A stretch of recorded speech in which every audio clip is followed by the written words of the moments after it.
Welcome to the Ultimate Founder podcast, where we have real conversations with real businesses. Today, I'm joined by Vikki Hodge, co-founder of RAVE Coffee.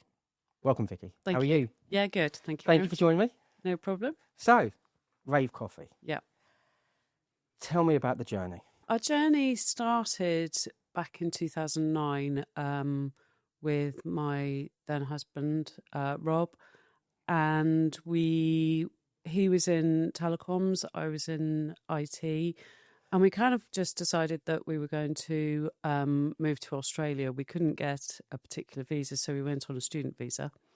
And we went over to Sydney, where we sort of I trained as a chef through university, and he started a mobile coffee business, and we didn't know quite what to call the business, so it was kind of a little bit of a round a table one night with a few wines, and sort of came up with the acronym of RAVE, which is Rob, Amelia, my eldest daughter, Vikki, and then Evie, my youngest daughter. And Rob really got into the coffee side of things. We met some really amazing Australian coffee roasters, and they're very different. It was very different over there to roasters over in England. Over here, it was very much dark science, and they sort of kept it enclosed and didn't want anybody to know about it. Whereas while we were in Sydney, we got to meet green coffee buyers. We went into roasteries. They were all very open. They could sort of explain to us how we roasted. So Rob got very into that. And unfortunately, just before I passed my chef qualification, they took it off the on-demand list. So that's when we decided to come back to the UK and start RAVE Coffee in the UK. And then what happened then? It was a very different industry back there. There was probably only sort of 100, 200 sort of roasters in the UK. And I do remember all our family and friends were like, what are you doing coming back to the UK? We're a tea drinking nation. Why are you starting a coffee roastery? But we sort of steamed ahead. We bought an old Turkish roaster, 12 kilo roaster. My brother managed to get us into an old sort of shed area that we were roasting out of. And we were there for about 9 months. And then a really interesting conversation with my mum and dad that I was having with them. I was on Zoom to my mum. My dad was on the phone to a friend who's also a business owner in Cirencester. And I happened to say, does Vikki want a unit in Cirencester in Love Lane? I said to Mum, yes, tell him yes. Next day we met up. So we moved RAVE into Cirencester, where we started. We bought everything over. One of the big things that I wanted to create at RAVE was to have glass partition. So we had a cafe with glass partition so that we could blow the whole roasting industry sort of out of the water, so to speak. Right. So people could see what we were doing, because like I said, it was very much cloak and dagger in the industry in the UK. Right. And I just wanted to blow open and show people. Our logo was black and white. We had glass so people could see us roasting and what we were doing. And it's always been sort of there to help, not educate people, but to sort of share, I suppose, really. So, and when was that? Or what phase was that when you sort of moved into that building? How many years ago was that now? Well, it was 9 months after we started RAVE. Wow. So, yeah, I mean, the landlord, because he was a family friend, obviously helped us out. Yeah. But yeah, that it sort of really started that back in 2012 when that happened. And what would be really good is to understand, like, those, you're a founder and a co-founder, is like that journey from that moment to kind of where you are now, like those phases that you've experienced. Because I think many people see the founder journey and they might see like the glossy good side of what that journey looks like and kind of where they're at now. Yeah. Not really the struggle and the journey that they've been on. So it'd be good for people to hear like your journey through RAVE, you know. Yeah, I mean, that is the problem. I think I think founders, well, from my perspective, you try and make it look easy. A lot of what Rob and I have really done, and more so probably Rob, is we follow our own path. Yeah. You know, one of the things that we don't do is we don't look up what our competitors were doing. And, you know, he was very set on which way we were going to roast the coffee, produce the coffee, and things like that. And I've got so much respect for that, because we didn't follow everybody else in the industry. And actually, we really very much focused on the retail side. So where a lot of the other roasters were going out for the wholesale, we were focusing more on the retail.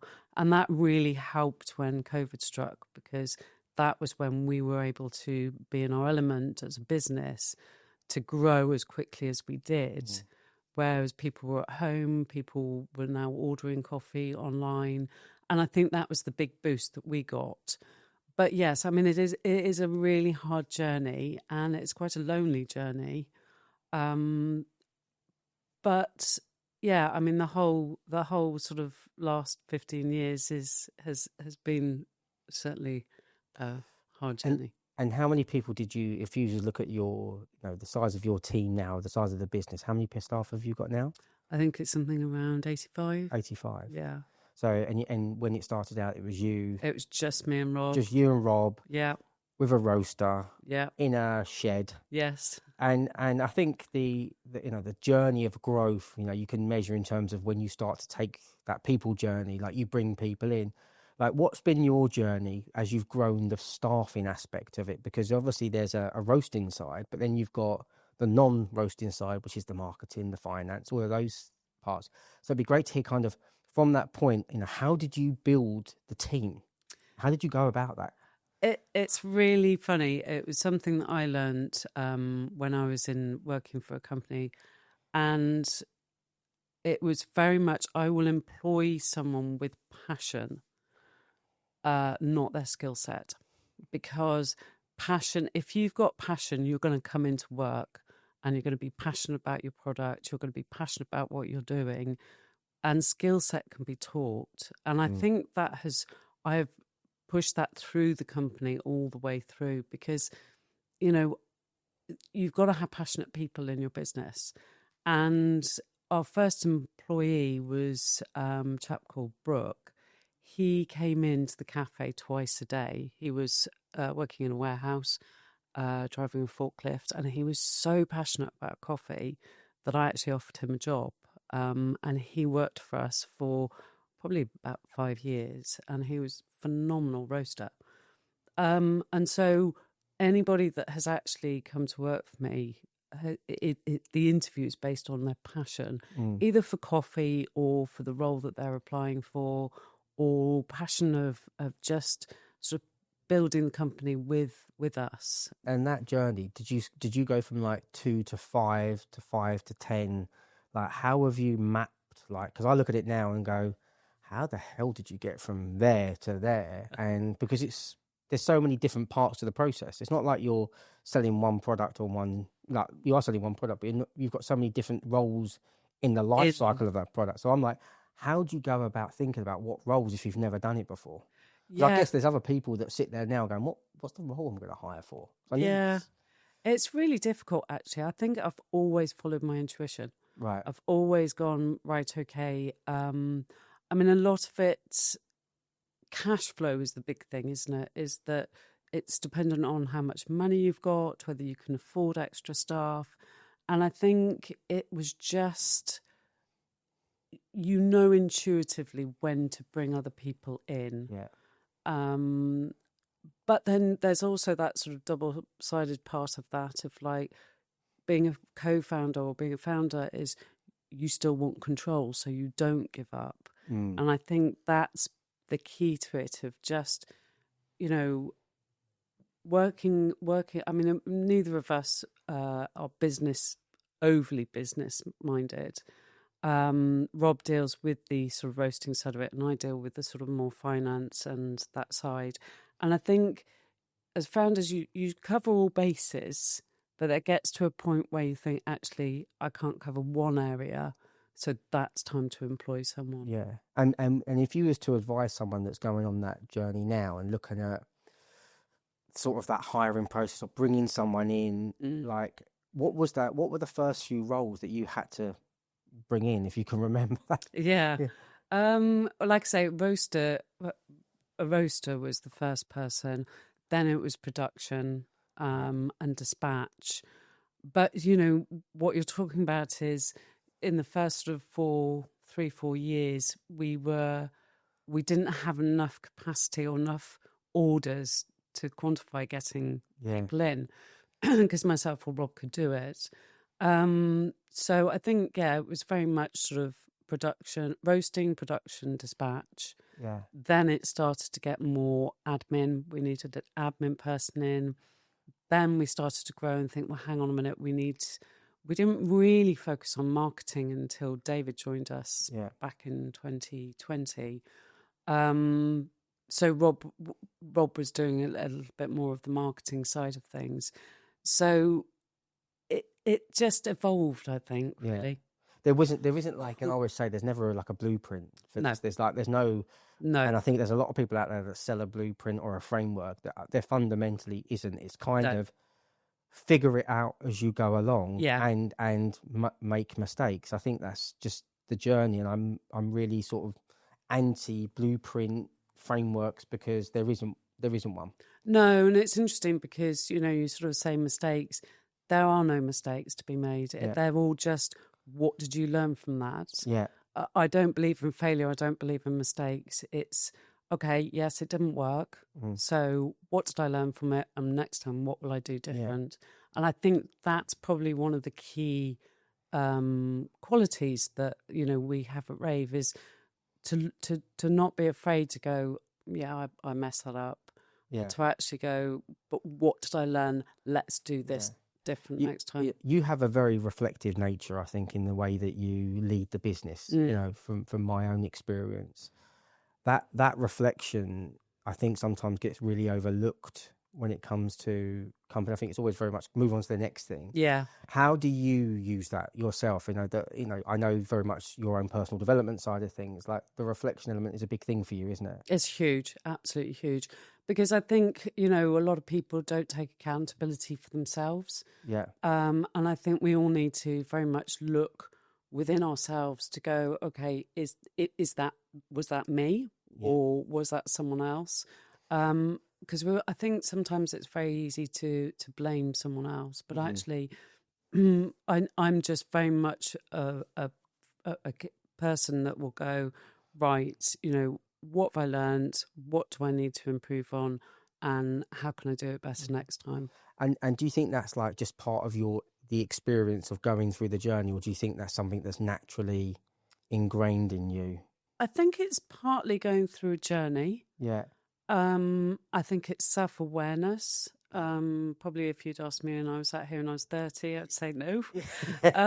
So I think it's what I've been through with RAVE, what I've been through personally, and also sort of, as you know, I'm doing a accounting course, so that's sort of highlighted a lot. So I think everyone's got that ability within them. It's whether they're prepared to go, hang on, put the mirror in front of you and say, actually, is that me? Yeah. So life as a founder, what would you describe life as a founder like? If you can get the balance right, it's amazing. To get the balance is extremely difficult. And as a founder, it can be very lonely. Yeah. It can be, I'm one of the people that is terrified of judgment. So, people, I sort of have had to do a lot of work around that because, as you said earlier, people look at you and go, well, you're doing all right. You must be absolutely loaded and having fun. Yeah. And that isn't the case because, you constantly, you never stop thinking about work. It's 24/7. You never get away with it, even if you're sat on a beach, or you're constantly either being creative and thinking, oh, that'd be good, we could do that. Yeah. Or you're thinking, oh, this could potentially be something that we, we need to improve on or look at. So you never get away from it. No, and I think that going back to the kind of glorifying the world of being a founder of a business. Yeah. Talking to founders and being one myself, I know that it isn't, the word balance in inverted commas is, I think it's the ultimate goal, right? Yeah. But it's never easy, because I think intuitively, instinctively, you're kind of like also quite like the feeling of like constantly pushing yourself. So you've got this internal wrestle sometimes that you have with yourself. I want balance, but I love this kind of world of like creativity and ideas. So it's not an easy journey. What would you say is like the biggest challenge for you? If someone said to you, like, what is that biggest thing for you that you've experienced as a founder? I think it's not taking everything so personally and learning to let go of control. It's sort of a little bit of a standing joke at RAVE that Rob and I are banned from customer service because, if you've got people complaining, it's your baby. It's what you've created, and you kind of go, "Oh no, I don't," But then when sort of criticisms come in, or criticisms against your staff, or people, get angry at RAVE, the company, you do take it personally. So it's trying to detach yourself from that. And also, as we've grown and going back to the staff thing, you've got more and more staff coming in. It's having that ability to trust them to do what you would do, and to let go of that and to sort of hand your baby over to it. And you're the business you've built, the structure of the team that you've built, and how you've gone about. I always say it's an unbelievable business. How would you there's somebody that's probably a few chapters of the book behind you right now that goes like, I want to get to like a RAVE business. How do you build that trust? How do you build that trust to delegate like you've done now with your team? What's been your magic dust? Well, if I knew that, I would sell it. What has it been?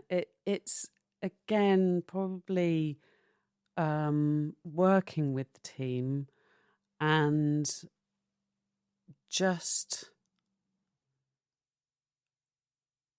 working with the team and being supportive to them, but also it's like your child. You just have to have that faith and trust in them. That is the biggest thing and again, is self-reflection of don't interfere, pull back, have faith and trust.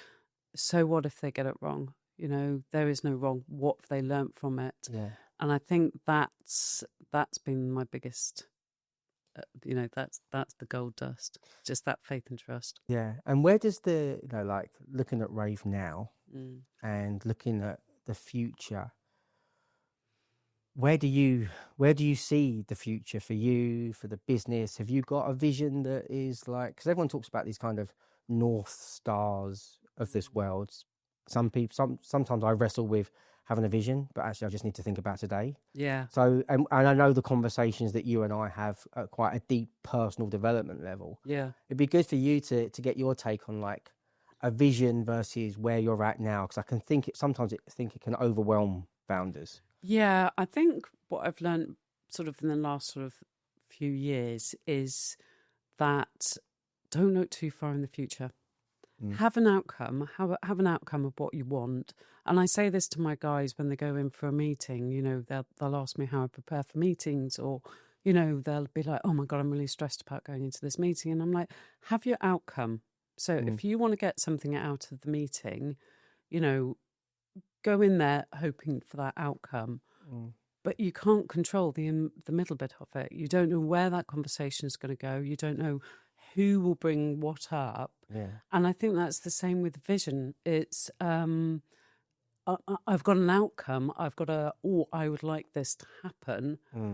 but there's so many variables that can push you in one direction or the other direction. So it's kind of, again, back to that balance thing of have a bit of a vision, but don't be attached to it. Don't have destination addiction. Don't have, just go, right, that's what I'm aiming for. And then, like sort of like a river, just go with the flow. And if it moves you to the left or to the right, go with it. One of the things I've observed with you and your leadership style is, and I've learned from our conversations, is you have a curiosity about the way you live and the way you operate. And I think it's such a unused word in business. Yeah. But I actually think like curiosity should be a word that's used more in business. Yeah. Like you're always curious. You're never going, the road stops there, or there's a dead end there. You're just exploring and curious. And I wonder where that came from for you. Like you're just a curious in nature, but there's a curiosity to how you lead as well. Yeah. I think that's always been in me. I want to always learn. I want to always not necessarily better myself, but always sort of find out about people. I've always had that curiosity. And it probably is in certain things. So some things I really don't want to know about. But there's always that curiosity of how people think, and how they progress, and sort of what stops them and what doesn't, and how we can sort of help that collectively. I've very much always been, particularly at RAVE, it's about my team as well, and how we can sort of improve ourselves and better ourselves all the time. Yeah, it's interesting when you have a number of people that you meet and you discuss on a podcast like this, is how much the theme of people constantly comes through, and like the ability to like nurture them and see them develop and see them progress. It's a theme I didn't expect probably to come through so much. Yeah. Is the passion for the people. Yeah. Absolutely. And with that, I think about values, ethos, and all of those things that we Don't talk bring about. that up. No, but I think one of the beauty of RAVE is it's like it holds that family business feel. Yeah. For me. And I wonder what do you do, because you knit it together, right? There's something that knits the business together. It's not placards on a wall. It's not, mouse mats with words on it. Something knits the business together, and that's the culture. Yeah. And it's about like how do you see that culture? Like, what is it for you? That's quite a good one, because I know we've discussed values and ethos and I still haven't written them down. Yeah. And for me, what I'm finding over the last couple of years is the values and ethos probably stay the same, but it's what I focus on in that particular year that comes up. And I'm kind of distracting from the question because I don't know how to answer it, because it just comes naturally, I think. Yeah. And it's very much, we're a team. We've got each other's backs. And, I couldn't have grown RAVE how I've done without the team I've done, past employees and current employees and future employees to come. So it's, again, it kind of comes back to I'm passionate about the people, passionate about our product, passionate about the way we're moving forward. I think it will lose its, I suppose, glue if I ever lost that passion. Yeah. But I've always just been intrigued by people. Yeah. And I think you say a lot of it is the ethos, is like there's the passion. There's all, I come to the office, everyone's the customer service, the people in the coffee shop, the way they treat you when you get your coffee, to when you walk into the roasting area, to everywhere. Everyone has that same customer feel about it. And I think that's what you create, is that kind of feeling. I think connection to a brand is a feeling you get, and I think RAVE creates the feeling in my personal experience. So if we look at then where you're at now, and like if Vikki's looking back now 3-5 years ago, and you was to give yourself some words of advice, what would they be What's the old Vicky? to the old Vikki? Don't be so controlling. That would be it. It was Yeah. just let go of control to a degree. Yeah. Have faith and trust in the direction you're going, Yeah. and follow your gut, and probably acknowledge your skill set more than you do. Yeah. Yeah. Interesting. Now you have I love the way that you every year have a process for kind of setting out like what you want to achieve, and I'm a believer that there is no right and wrong when it comes to strategy or visions. It's like I think it's got to be so person dependent. Yeah.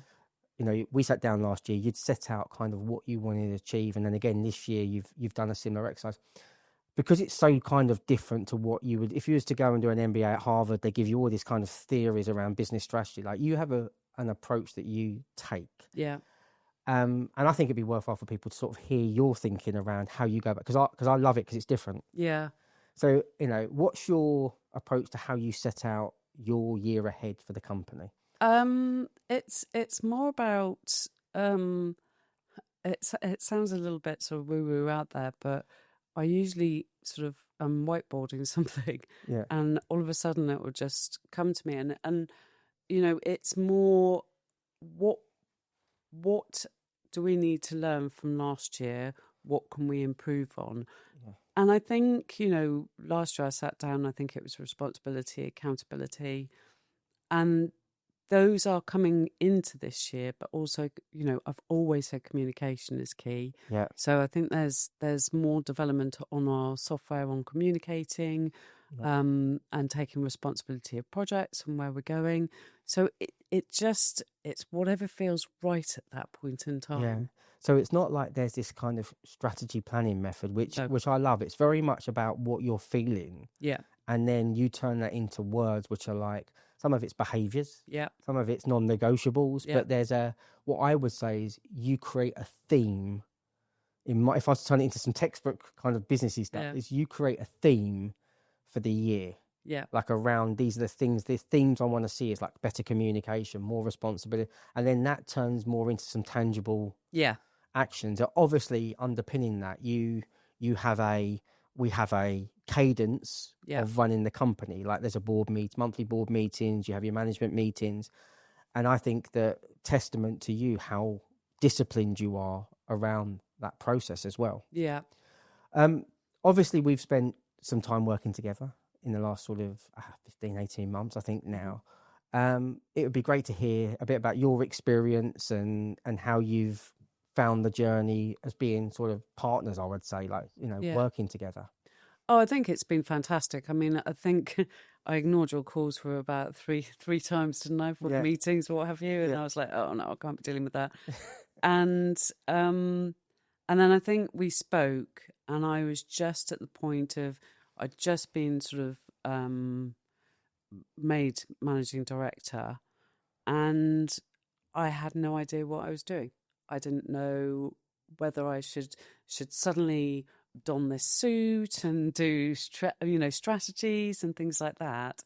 And so I was really sort of toing and froing of what this role entailed, of how it should progress, how I should be as a person.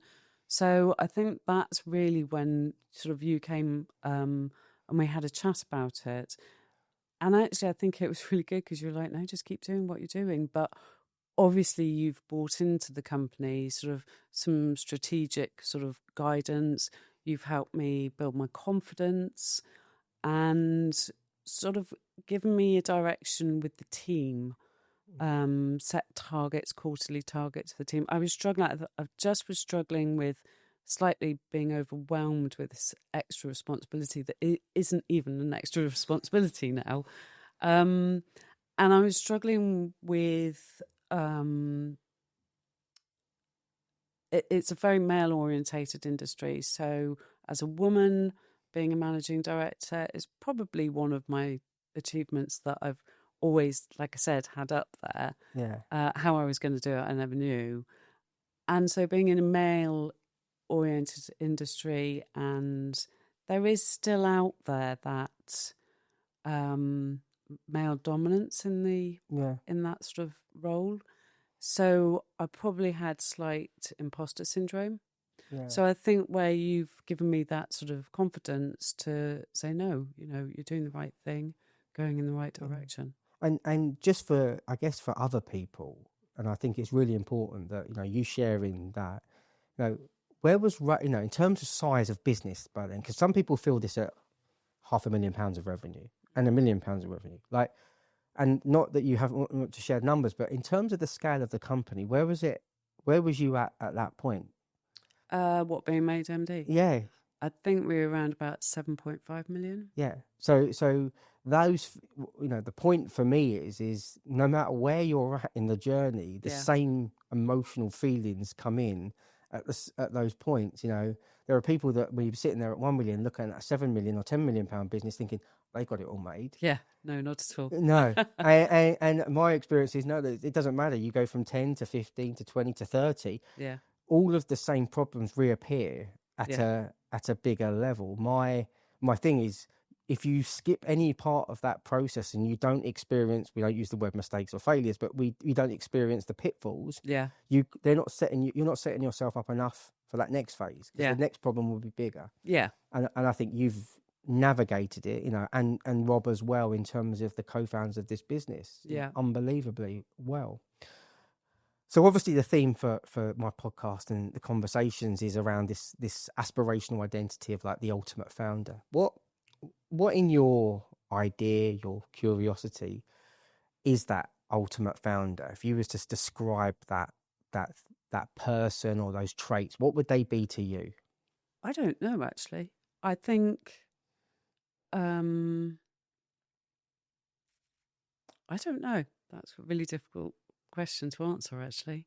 So if I was to look at I look at the ultimate founder, and it's like an aspirational identity. I look at it as a version of you at a future point, and then I look at that and then think, okay, so what are those things that person should be doing? So a couple of other people talk about balance, for example, is actually, or just enjoy the ride. Don't take things too seriously. I wonder whether there is, we talk about ultimate founder, but we wonder is like, if you was to look in the future at a version of Vikki as MD of this business, what do you want to see from that person? That's really hard, because I think it depends on what the journey is to, we've all got so much work that we could do on ourselves.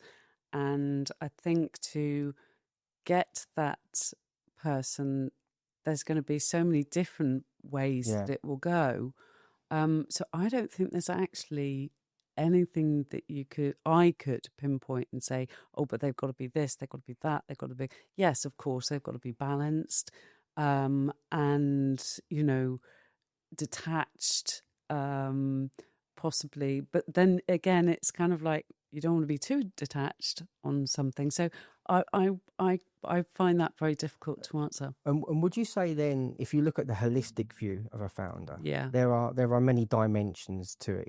Everyone's a human. Everyone has multiple things that they're balancing and juggling in their life. You've got your business, you've got your family, you've got friends, you've got your fitness or your health. Like, what does that? If you were to share your experience on all of those kind of segments, what advice would you give to somebody else that's on that journey as well? It depends where they are on their journey, because, right at the beginning, it would be really easy for me to sit here and say, make sure you get work-life balance with home or with your friends or your fitness or whatever it is you want to do. But at that point in time, you might not be able to do that, because, you are literally in the business, you're running it. And, someone sort of running a £1 million business would turn around and go, hang on a minute, I can't afford staff. I can't afford this. I am having to work all these hours. And I think it's just keep having that faith and trust that you will get to a point where you can start getting a bit more of a work-life balance. And but I understand if you can't. And I think that's where, if we sit here and say, but this is what you need to be in the future, everybody's going to try and struggle to get there. Whereas you just got to go with the flow of it. And you've got to do that at the right time for you in your business. And again, like I said, it's having that, do you know what, I can't wait for when I can have weekends off, or I don't have to do this, and just have that outcome that you want, and just go with the flow all the way, because if that's your outcome, you will get there. It's having that faith and trust in that outcome that eventually it will come. Yeah, I agree. And I think one thing I'd like to explore with you, and we talk about this a lot, is energy. Yeah. And whether it's manifestation or whatever, but I, we talk quite at a spiritual level in some ways, and I'm a convert in a lot of this in this world. So we talk about energy and sort of manifestation. It'd be good to hear from you, like in your role in how you show up. How important is that? Hugely. Yeah. Absolutely huge. And it's funny, as we've been talking, you asked me what my gold dust is. Probably one of the things that I know is one of my kind of like superpowers is I can walk into my building, and I can walk from one end of the building to the other end of the building, and I know how everybody's feeling. I can know if there's tension in the building. I know if one of the guys boasting is having a stressful day, and that's even without talking to them. And I think that's picking up on people's energy and people's everybody emits energy, everybody emits how they're feeling, and it's just having that sort of awareness of, sometimes it can be a burden and sometimes it can be really helpful. And I think one of the things that irritates my guys is I can walk through the building upstairs to my desk and I'll say, why so and so in a bad mood? And they'll be like, how do you know? But it's just having that awareness of all of that energy. And sometimes it can be overpowering, and sometimes it can be a godsend. Yeah. And I think like I've done a lot of thinking about this energy this year, and like the energy you put out is the energy we receive, all of those things. Yeah. What how did you get that? I think it's in all of us. I think everybody has got the ability to do that. I think